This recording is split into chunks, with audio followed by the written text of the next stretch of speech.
Welcome back. One of the areas which has been overshadowed by a lot of good economic news has been the difficulties so many people have had in achieving their part of the American dream, and that's buying a home. On the one hand, inflation has come way down after the Fed raised interest rates, but on the other hand, it led to mortgage rates climbing. Home sales last year dropped to their lowest level in almost 3 decades. Money Rush financial expert Ted Jenkin, the CEO of Oxygen Financial, is here. Ted, always good to see you. And on something that I think a lot of people say, I am feeling this right now. Right. We were just talking on the break that there's kind of that disconnect between how well the economy is doing, but at the end of the day, people still don't own homes, and it's harder to own homes right now.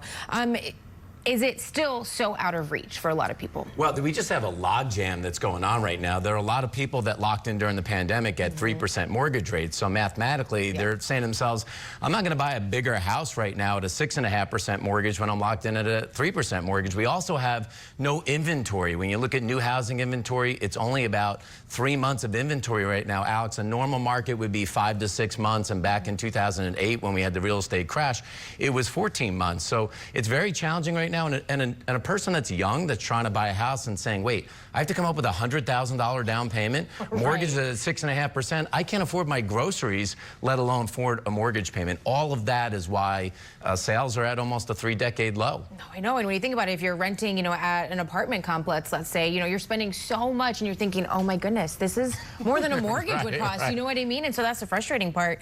But for people that want to own a home and they're trying to work the numbers and figure out, okay, how am I going to do this? What would be your advice for first steps? Well, I think it's really challenging right now because pre-pandemic, middle-class America, an income I would say is about $70,000 to afford a home. That's jumped up to $120,000. I can't even imagine that. Yeah, $120,000 is what we now would call to be middle class. Yeah. So you've got to do it one bite at a time, meaning that maybe you open an FDIC insured savings account. There are a lot of ones right now, like a place like Bread Financial, paying 5%. Start systematically saving out of your paycheck if you can, even if it's $25 a month. And there are a lot of programs today that afford renters the ability to earn equity. There are reward programs like Built Rewards. There's a program called Roots that's out there and a program called Up and Up. All of these as a renter might help you build some equity when inevitably you're ready to put a down payment on a house. But you just have to start somewhere. It does feel, though, like when you said $25, it does feel, though, like it's an insurmountable mountain, right? Because it's, even if your down payment is $50,000, you're like, how the heck how is this $25 going to do anything? Here's why that is, because when you look at what happened during the pandemic and you look at wage growth, it didn't keep up with the cost of living, but it definitely didn't keep up with the cost of housing. People that were on Zillow, Alex, and saying, my home's up 50%, my home's up 100% in value. Well, guess what? Who's going to buy them? That's why in a recent Wall Street Journal study, 50% of people that took the study actually said life is worse in America now than it was 50 years ago because the cost of living has gone up so fast they just can't see. They can't fathom, how am I going to put down a $100,000 down payment? I'm not going to do better than my parents. That's what I hear from my kids.